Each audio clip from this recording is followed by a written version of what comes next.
We are the table we grew up at. We're siblings, and we're here meeting around our virtual table to tell stories and talk about what it was like being raised in an Anabaptist home and community. So welcome, pull up a chair, and join us around the table. Hey guys, we're back with a bonus episode of the table we grew up at. And I wanted to, before we just dive into all of our episodes that we have planned, I really wanted to kind of give a background of where we're coming from, the atmosphere of our home, and the reason that we named the podcast The Table We Grew Up At is because we really truly feel like we grew up around our table, which we're going to get into a little bit more through this podcast, so you'll be able to understand why the name is special to us and why we called it that, because we really truly wrestled through life's issues around our table.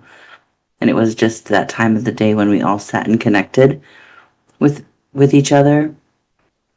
I remember looking back at my childhood and it being just one of the most fun and like the fondest memories I have of just growing up together with, 5 siblings and oftentimes about 5 other people around our table.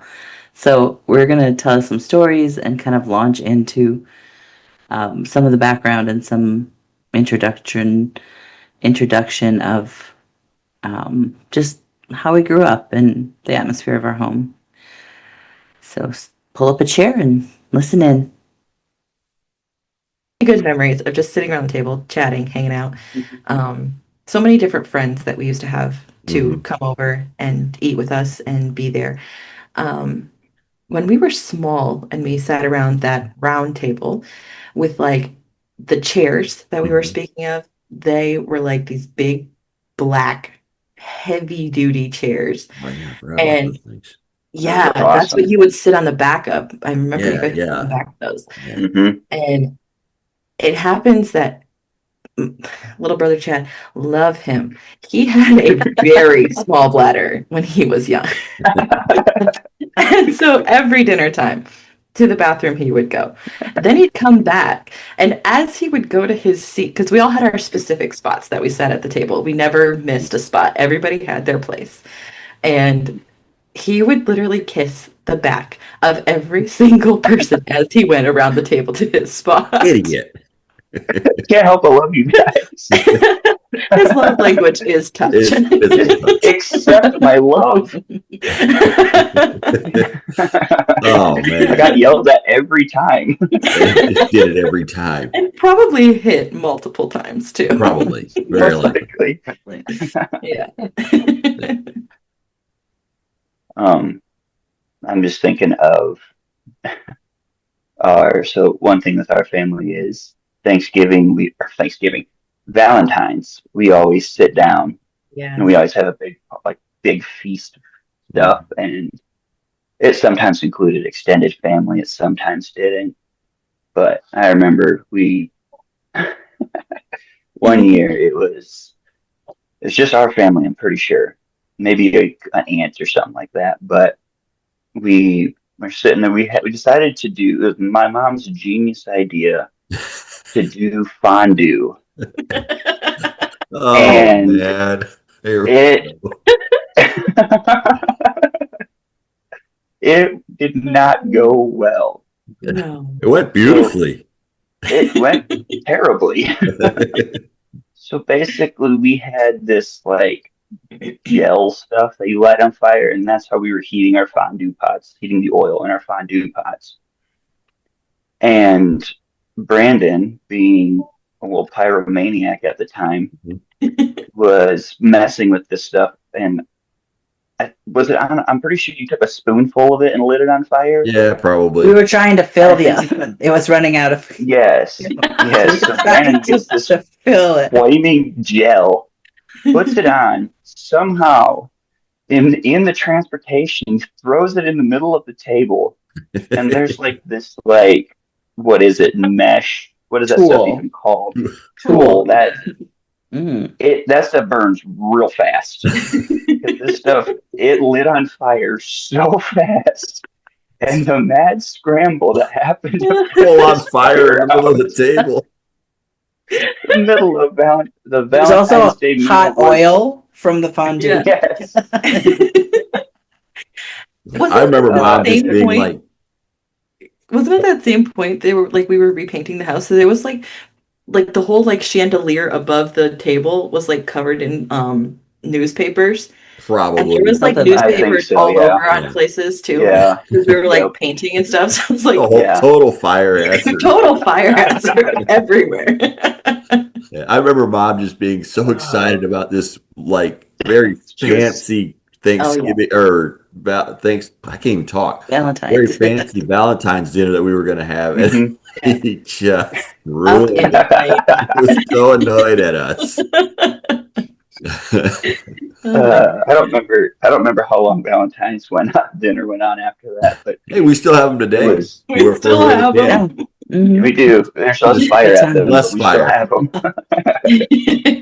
But because this wasn't at our table, but one of our cousins during our prayer for the meal was, I don't know what she was doing, but she was peeking at someone somewhere down the table, and suddenly someone smells a little something burning. This, how old was she? 5, 6, Something like and that. her hair had lit on fire, and Brandon was, I think you might have bopped her in the head to put it out. Just smacked Yeah. her right in the Someone noggin. just smacked her in the back of the head to put this fire out.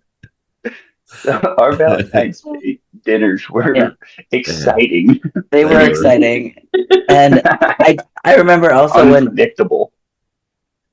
when we were younger, the boys liked to sit on the back of chairs, and they would just sit there, and mom and dad would get so frustrated. So they would come in one night. Mom and dad came into the dining room, and they stood on their chairs, and it made us all like, we were like, what is happening? Because mom and dad never Adults acted on a this way. chair. They're standing on their Adults are chairs. not being So we all stood on our chairs. Yeah. It's like a It's a like- fun thing. Mhm. I don't know what was with that. Like, why was it more fun to sit on the back of the chair than in the chair itself? Well, those sturdy chairs that Courtney was talking about, they Yeah. didn't tip like most chairs do. They actually held you. I don't know. It was kind of weird. It never One of the mattered. things that, I did it everywhere. yeah, I mean, I still do it today sometimes. Mm. Yeah. I don't know why. But yeah, one of the things I think about is Man. when we were a little younger, the dining room table we had was round and was small. And I was trying to think of a story about the table or around the table itself, but what I came up with was the food that we often ate. And when we were younger, we rode the struggle bus pretty good sometimes. And so we made do with what food we had. And one of my mom's genius ideas to make food go farther, and it worked, was to split hot dogs lengthwise and butterfly them boys open. And then she would load them up with leftover mashed potatoes. Probably a little, I mean, they were No probably delicious. seasoning But either. no. Seasoning No is that. seasoning. We are, as we have established, we are basically Amish and we don't believe in seasoning. And so we got these hot dogs filled with mashed potatoes with Kraft singles laid on top, and then you broil the sucker in the oven for a while and you eat it. And it was delicious at the time. Like, we wanted these things. Yep. And a couple of years ago, probably now, I was telling my wife the story, and we decided to make some. And man, they are awful. It's so bad. There's so much bad. salt. And like, I don't even eat a hot dog anymore. That thing's nasty. And I can only imagine what hot dogs we were eating. But I don't know. I They were just the love cheapest ones. Go ahead, Chad. No, I was saying they were the cheapest hot dogs that we could afford. Oh, yeah, So man. We used that's to eat the them ones we cold got. out of the fridge. That's gross. Oh, man. It's too much. But I think one of the things that I love the most is, while the food was what it was sometimes, and while, the table might have been too small for us, and like, it was a place that we always connected.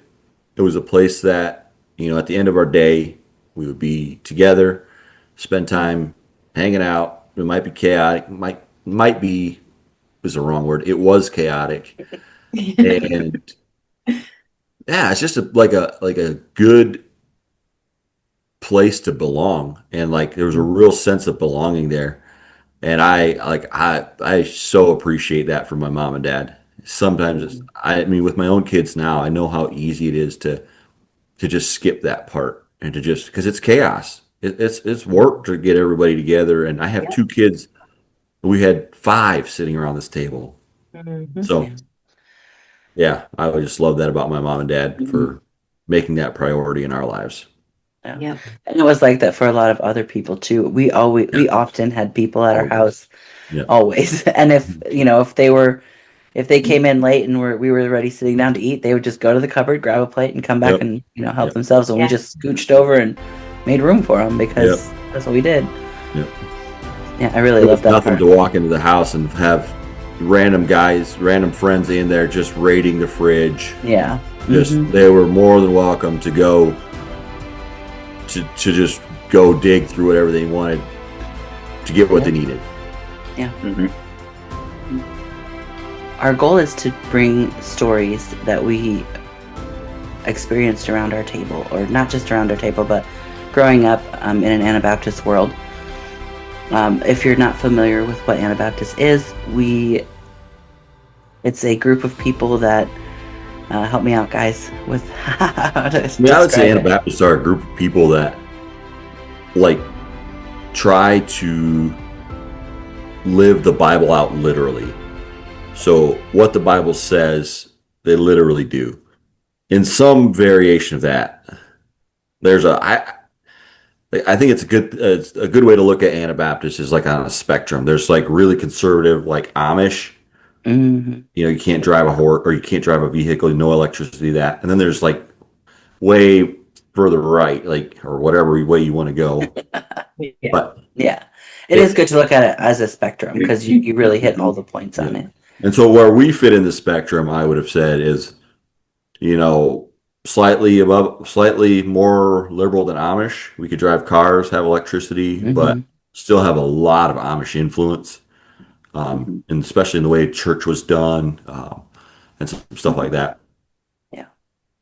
So we were raised in this community of technically the community was called Amish Mennonites. And then that's the church we would have gone to and the home we grew up in. And we just want to tell you stories about that. We want to talk about all of us have grown now. We have our own families. We've done a lot of, I guess the popular term is deconstructing and then reconstructing our lives and what God is to us and how He's been joining us and coming alongside of us through our stories now. And as we go into our own families, how we are going to teach our children and how we, all of this stuff we've had to kind of break down and reassemble and how we believe the Bible and what we believe to be true. We know, like, I would say that all of us, for the most part, are blessed to have the parents we did, because we never heard our parents say we have to do this because the church said we have to Right. do this. They said, well, go look at the Bible. What does the Bible say about it? And then we would come back with these answers that the Bible said about it, and we were like, this is what it said. And they were like, yeah, we know. But because of the fact that we are going to this church, we are going to respect it, and we're going to do this now.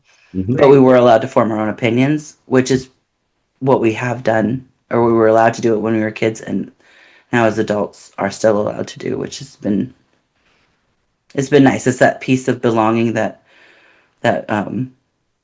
you were talking about, Brandon, where we're belonged around the table.